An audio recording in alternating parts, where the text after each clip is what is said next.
نحمدہ ونصلی ونسلم علی رسولہ الکریم اما بعد فاعوذ باللہ السمیع العلیم من الشیطان الرجیم بسم اللہ الرحمن الرحیم۔ آج ہم سورۃ آل عمران کی آیت نمبر 25، 26 اور 27 پڑھیں گے۔ پہلی آیت میں جو آیت نمبر 25 ہے اس میں اللہ تعالیٰ نے بیان فرمایا کہ کیسی کیفیت ہوگی، کیسی حالت ہوگی کہ جب ہر شخص کو اس کے اعمال کا بدلہ پورا پورا دیا جائے گا۔ یہ اس کا جواب ہے کہ جو یہود و نصارہ یہ کہتے تھے کہ اگر ہم جہنم میں گئے بھی تو چند دن کے لیے جائیں گے، تو اللہ نے ارشاد فرمایا کہ پورا پورا بدلہ دیا جائے گا۔ یہاں پر کسی کے ساتھ کوئی رشتہ داری، کوئی تعلق وہ کام نہ آئے گا، بلکہ ہر شخص کو پورا پورا بدلہ دیا جائے گا۔ تو اس طرح ایک طرح سے یہ نصارہ پر رد بھی ہوا کہ نصارہ یہ کہتے تھے کہ ہمارے گناہوں کی سزا حضرت عیسیٰ نے بھگت لی ہے، ان کو جب پھانسی دیا گیا ہے تو وہ پھانسی کے عوض میں وہ ہمارے سارے گناہ معاف ہو گئے۔ تو اللہ نے ارشاد فرمایا کہ ایسا نہیں ہوگا، بلکہ ہر شخص کو اس کے اعمال کا پورا پورا بدلہ دیا جائے گا۔ کسی بے گناہ کو زیادہ سزا نہیں دی جائے گی، یعنی بے گناہ کو اس کا کسی اور کا گناہ اس کے ذمے لگا کر اس کو سزا دینا، یا کسی نے اگر کوئی نیکی کی ہے تو اس کی نیکی کا اس کو بدلہ نہ دیا جانا، یہ بھی ایک طرح سے ظلم ہے۔ تو اس طرح کسی کے ساتھ نہیں ہوگا۔ آگے جو دو آیات ہیں یہ بہت اہم آیات ہیں۔ رسول اللہ صلی اللہ علیہ وسلم نے ارشاد فرمایا کہ اللہ تعالیٰ اسم اعظم کی برکت سے دعاؤں کو قبول فرماتے ہیں، اور ان دو آیات کے اندر اسم اعظم موجود ہے۔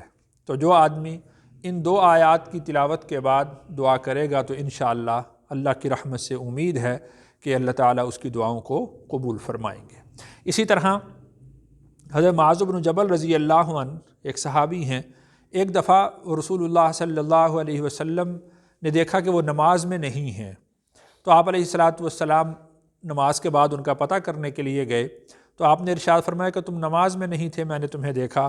تو انہوں نے کہا کہ یا رسول اللہ صلی اللہ علیہ وسلم، ایک یہودی کا میں نے 40 درہم قرض دینا تھا، تو اس نے مجھے راستے میں روک لیا، جس کی وجہ سے میں نماز سے لیٹ ہو گیا، تو میں اس کا قرض ادا نہیں کر سکا۔ تو آپ علیہ السلام نے حضرت معاذ بن جبل رضی اللہ عنہ کو یہ آیات سکھلائیں، اور اس کے بعد دعا سکھلائی کہ ان کے بعد آپ اللہ سے دعا کیا کرو کہ اللہ تعالیٰ تمہارے قرض کو اتار دے۔ تو اگر کوئی شخص مقروض ہو تو وہ بھی ان دو آیات کی تلاوت کرے، اور علماء نے لکھا ہے کہ ہر نماز کے بعد اگر کوئی شخص ان دو آیات کو 7 مرتبہ پڑھے گا تو اللہ تعالیٰ اس کے قرض کو ختم فرما دیں گے۔ تو یہ دو آیات بہت اہم ہیں۔ شان نزول ان آیات کا یہ ہے کہ غزوہ خندق کے موقع پر مسلمان رسول اللہ صلی اللہ علیہ وسلم نے ان کی جماعتیں بنا دیں اور وہ خندق کھودنے لگے، تو ایک چٹان آ گئی، وہ چٹان ان سے نہیں ٹوٹ رہی تھی، تو انہوں نے صحابہ کرام نے رسول اللہ صلی اللہ علیہ وسلم کو یہ بات بیان کی، یا رسول اللہ صلی اللہ علیہ وسلم ایک چٹان آ گئی ہے، وہ ہم سے ٹوٹ نہیں رہی۔ تو آپ علیہ السلام بنفس نفیس تشریف لائے، اور آپ علیہ السلام نے کدال پکڑی اور اس چٹان پر ماری۔ جیسے ہی اس چٹان پر وہ کدال لگی ایک روشنی ظاہر ہوئی، تو آپ علیہ السلام نے ارشاد فرمایا کہ مقام حیر کے محلات مجھے دکھائے گئے ہیں۔ پھر آپ نے دوسری کدال ماری، اور پھر آپ نے ارشاد فرمایا کہ مجھے روم کے محلات اس میں دکھلائے گئے ہیں۔ اور پھر تیسری دفعہ جب آپ نے کدال ماری تو آپ نے فرمایا کہ صنعاء جو یمن کا دارالسلطنت تھا اس کے محلات مجھے دکھلا دیے گئے۔ تو یہود نے استہزاء کیا، مذاق اڑایا کہ آج ان کے اوپر اتنا خوف ہے کہ یہ اپنی حفاظت کے لیے حصار بنا رہے ہیں اور خندق کھود رہے ہیں، اور خواب یہ دیکھ رہے ہیں محلات کے، یہ کیسے ممکن ہوگا؟ اور آپ دیکھیں کہ غزوہ خندق کے موقع پر ہی وہ واقعہ پیش آیا تھا کہ جب ایک صحابی رسول اللہ صلی اللہ علیہ وسلم کی خدمت میں حاضر ہوئے تھے، اور انہوں نے اپنی قمیض اٹھا کر دکھائی تھی کہ میں نے پیٹ پر پتھر باندھا ہوا ہے، اتنی شدید بھوک کی حالت ہے۔ تو آپ علیہ السلام نے اپنے قمیض مبارک اٹھائی تو آپ نے فرمایا کہ میں نے 2 پتھر باندھے ہوئے۔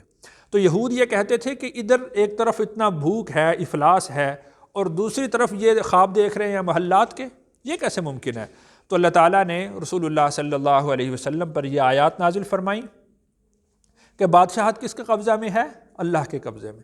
عزت اور ذلت کا مالک کون ہے؟ اللہ ہے۔ جس سے چاہتا ہے اللہ بادشاہت لے لیتا ہے، جس کو چاہتا ہے اللہ بادشاہت عطا فرما دیتے ہیں۔ تو گویا کہ ان آیات کے ذریعہ سے اللہ تعالیٰ نے رسول اللہ صلی اللہ علیہ وسلم کو اور صحابہ کرام کو تسلی عنایت فرمائی کہ جو آپ نے دیکھا ہے، ہم نے آپ کو دکھلایا، وہ بالکل صحیح ہے، اور ان کے استہزاء، ان کے تمسخر کی وجہ سے آپ پریشان نہ ہوں۔ ترجمہ دیکھیے، فکیفا، تو کیسا ہوگا، اذا، جب، جمعنا، ہم جمع کریں گے،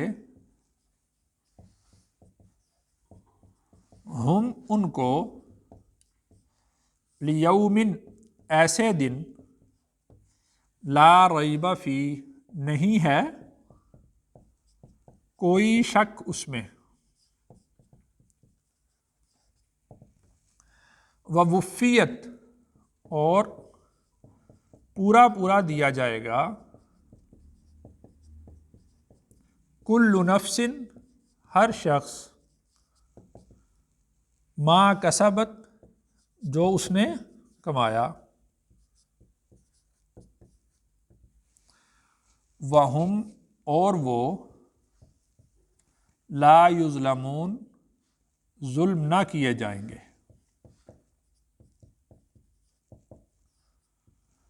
یعنی ہر شخص کو اس کے اعمال کا بدلہ اللہ کی طرف سے پورا پورا ملے گا۔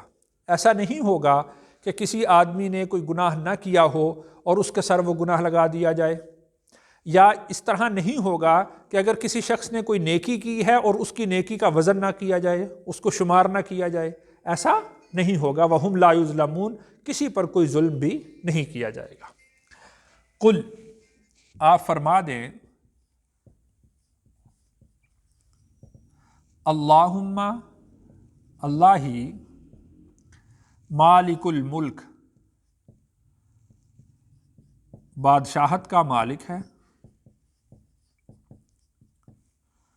تؤتی الملک، تو عطا کرتا ہے بادشاہت، من تشاء، جس کو تو چاہے، وتنزع، اور تو چھین لیتا ہے، الملک، بادشاہت، ممن تشاء، جس سے تو چاہتا ہے، وتعز، اور تو عزت دیتا ہے، من تشاء، جس کو تو چاہے، وتذل، اور تو ذلیل کرتا ہے، من تشاء، جس کو تو چاہے۔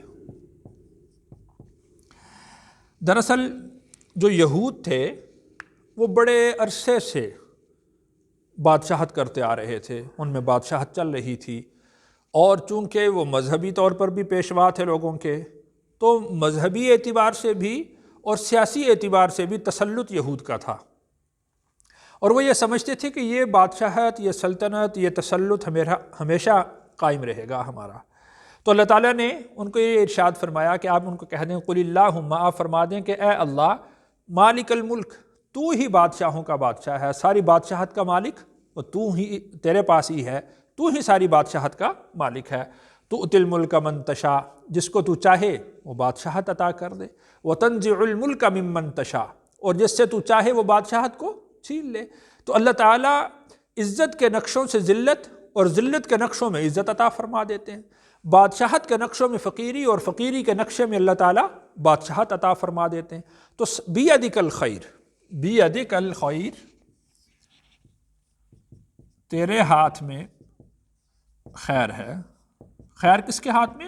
سب اللہ کے ہاتھ میں ہے۔ انکا، بے شک تو، علی، پر، کلی، ہر، شیئن، چیز،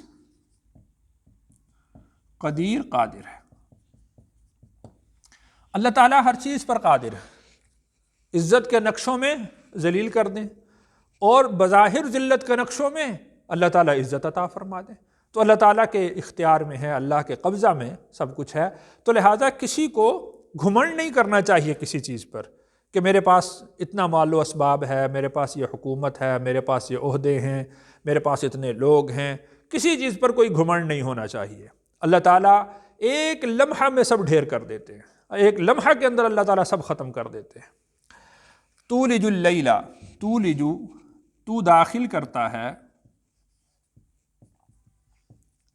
اللیل رات کو، فی النہاری دن میں، وتولج اور تو داخل کرتا ہے، النہار دن کو، فی اللیل رات میں۔ تو دیکھیے کہ کائنات کا جو نظام ہے وہ دن اور رات کے حساب سے ہی چل رہا ہے۔ تو دن اور رات بھی کس کے قبضہ میں ہے؟ اللہ کے قبضہ میں۔ اللہ تعالیٰ دن کو رات میں داخل کرتے ہیں، رات کو دن میں داخل کرتے ہیں۔ ایک تو ہم روزانہ دیکھتے ہیں کہ اب رات کا وقت ہے تو اللہ تعالیٰ دن کو داخل کر دیں گے، دن ہے تو اس کے اوپر رات کو چڑھا دیں گے، اور اسی طریقہ سے ایک سالانہ ہے۔ دیکھیے کہ 14 گھنٹے کی رات ہے، 10 گھنٹے کا دن ہے، اور پھر 14 گھنٹے کا دن اور 10 گھنٹے کی رات، 4 گھنٹے رات کے دن میں داخل کر دیے، اور ادھر پھر 4 گھنٹے دن کے رات میں داخل کر دیے۔ تو یہ پورے سال کے اعتبار سے اللہ تعالیٰ اس طرح بھی کرتے ہیں۔ تو دن اور رات کو بدلنا، دن اور رات کے نظام کو چلانا، وہ کس کے اختیار میں ہے؟ اللہ کے اختیار میں۔ وَتُخْرِجُ الْحَيَّ، وَتُخْرِجُ اور تو نکالتا ہے، الحیّ زندہ کو، من المیت مردہ سے، وَتُخْرِجُ اور تو نکالتا ہے، المیت مردہ کو، من الحی زندہ سے، وَتَرْزُقُ اور تو رزق دیتا ہے، من تشاء جس کو تو چاہے، بغیر حساب بغیر حساب کے، بغیر اعداد و شمار کے، بغیر گنتی کے اللہ جس کو جتنا چاہیں رزق عطا فرما دے۔ تو یہ ساری کائنات اللہ کے قبضہ میں ہے۔ اللہ تعالیٰ دن میں رات کو داخل کریں، رات میں دن کو داخل کریں، زندہ سے مردہ کو پیدا کر دیں، مردہ سے زندہ کو پیدا کر دیں۔ دیکھیے کہ انڈا مردہ ہے، اس میں سے چوزا زندہ نکل آتا ہے، اور مرغی زندہ ہے، اس میں سے مردہ انڈا اللہ پیدا فرما دیتے ہیں۔ اسی طرح کافر کے گھر میں مومن پیدا کر دیتے ہیں، اور مومن کے گھر میں کافر پیدا کر دیتے ہیں، جاہل کے گھر میں عالم پیدا کر دیتے ہیں، عالم کے گھر میں جاہل پیدا کر دیتے ہیں۔ تو یہ سب کس کے اختیار میں ہے؟ اللہ کے اختیار میں ہے، اور یہ اللہ کی قدرت کی نشانیاں ہیں کہ اللہ تعالیٰ ہر چیز پر قادر ہیں۔ اللہ تعالیٰ اس طرح اپنی قدرت کے نمونے اپنے بندوں کو دکھلاتے ہیں۔ اللہ تعالیٰ سے دعا ہے اللہ تعالیٰ مجھے اور آپ کو اپنی قدرت کا کامل یقین نصیب فرمائے۔